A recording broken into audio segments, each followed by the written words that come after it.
Oh, hello again, everyone. As you can see, I've just about finished my second project from the Andy Skinner workshop. I mean, it's fabulous, isn't it? Look. This piece is actually supposed to fit. You're supposed to put it on the side like that.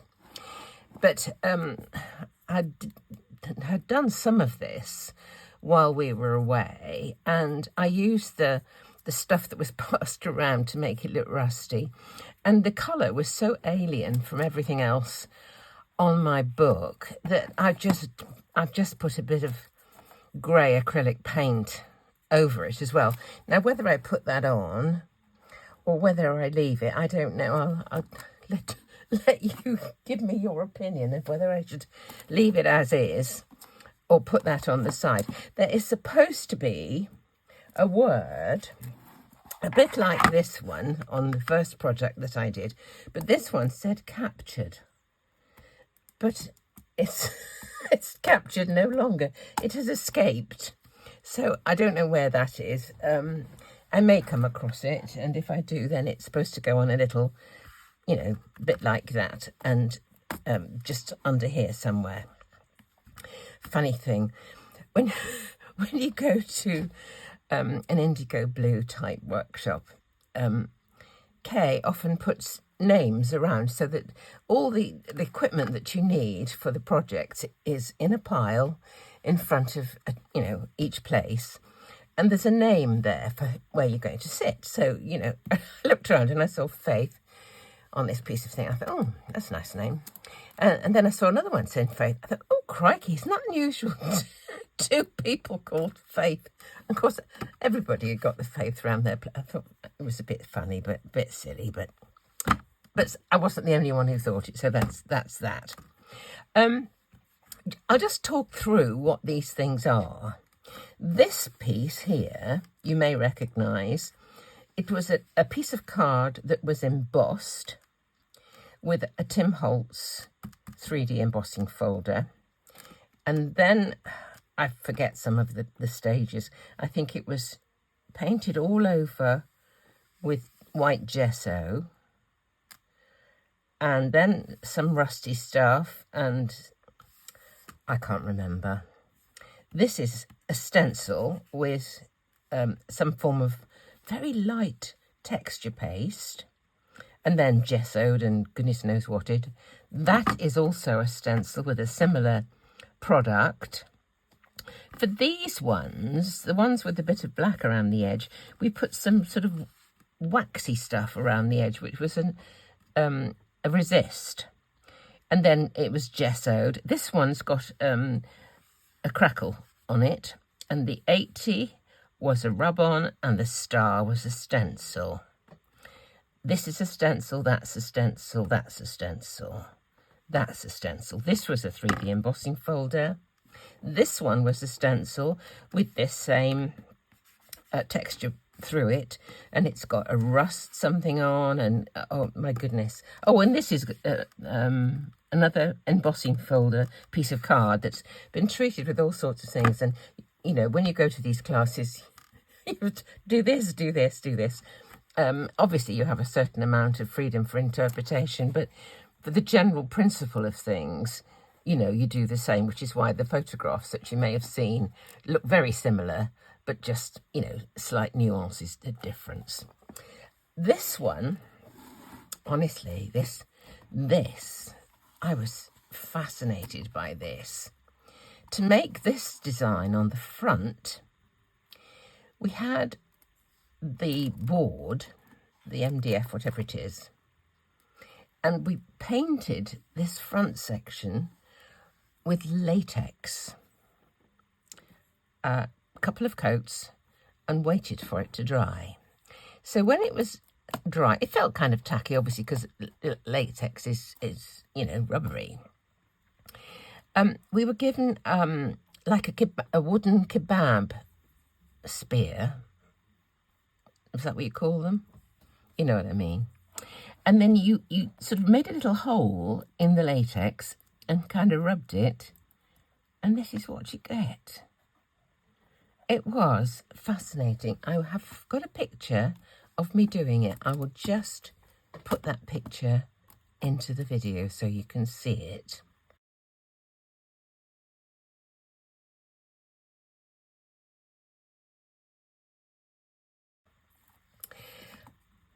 The back piece is a piece of embossing. It was a black piece of card that had been embossed with this embossing folder, and the technique we did on the back there was called dry brushing. I'd never come across dry brushing, and I didn't realise quite how difficult it is to get kind of just right. This piece was one of the things that was giving me kittens when we were at the workshop, because I knew I was going to have to leave early, and I was trying to get this done, and I got great blobs of paint deep in the crevices.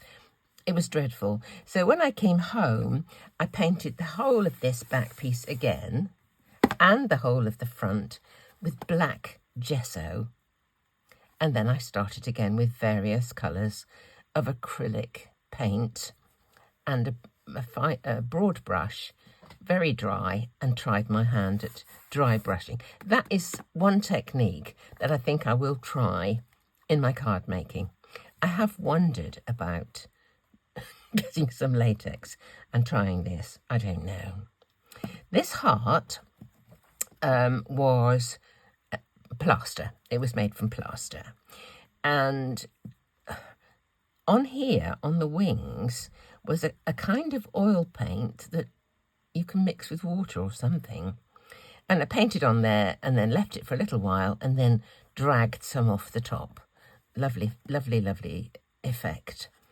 The heart itself was painted with a variety of things, actually. And when I got home, it did look very, very matte.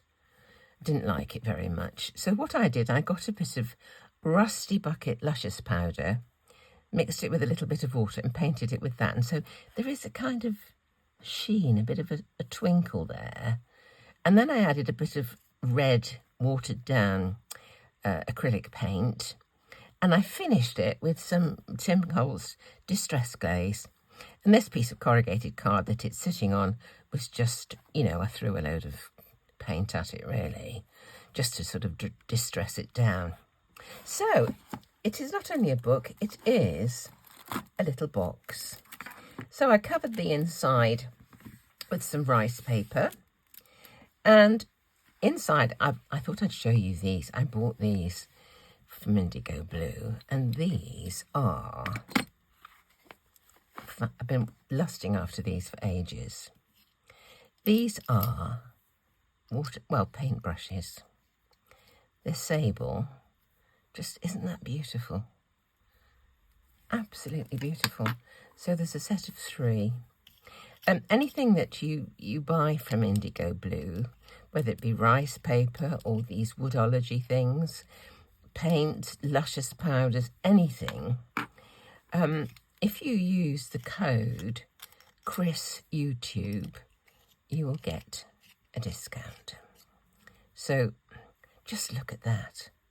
Can't wait to try them. I haven't tried them yet, but look, aren't they beautiful? So if you go away or whatever, you know, keep your tips safe. You know, you can get those little, when you get paint brushes, sometimes they've got those tubes on the end, you know, like this thing here.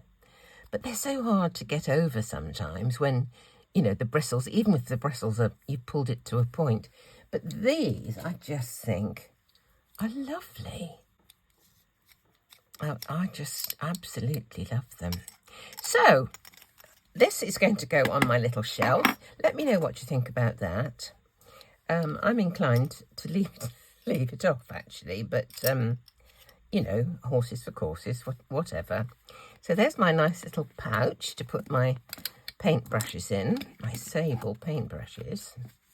I could keep them in there permanently, couldn't I? It's got little lugs. I'd just flop it like that if you just want to shut it, but you can push it down onto the lugs if you want to kind of seal it. So there's my box. I'm kind of pleased with that. What I did do, actually, when I'd finished my various layers of colour with the dry brushing, what I did do, I went to Amazon and I bought some of this Pibio quick drying acrylic spray varnish. So I thought acrylic would be good to go on acrylic. So that's what I was waiting for to kind of finish that off. So there's, oh, on the sides as well, I just painted this with these pieces with a bit of gesso. And then I'd stenciled these with, what did I use? I think I used this one. Not that particular colour. Not that particular colour when I find it. It wasn't even pine cone. I think it was fallen leaves of that. So I just stenciled some butterflies. This is the Crafter's Workshop. And I did have that, I had it taped. I can take that tape off now. Just to pull the corner together while the glue, the grab and go was setting. So I can take this off now because it will be stuck. Yeah. There we are. So that's my project. I hope you like them. I'm going to go to another workshop with Kay in November in Portsmouth. I don't know what she's got planned for that. But the fun you have, the things you learn, the friends you meet, nothing like it. Nothing like it. So I hope you like my projects, and I'll get on now and do a video of a card. See you soon.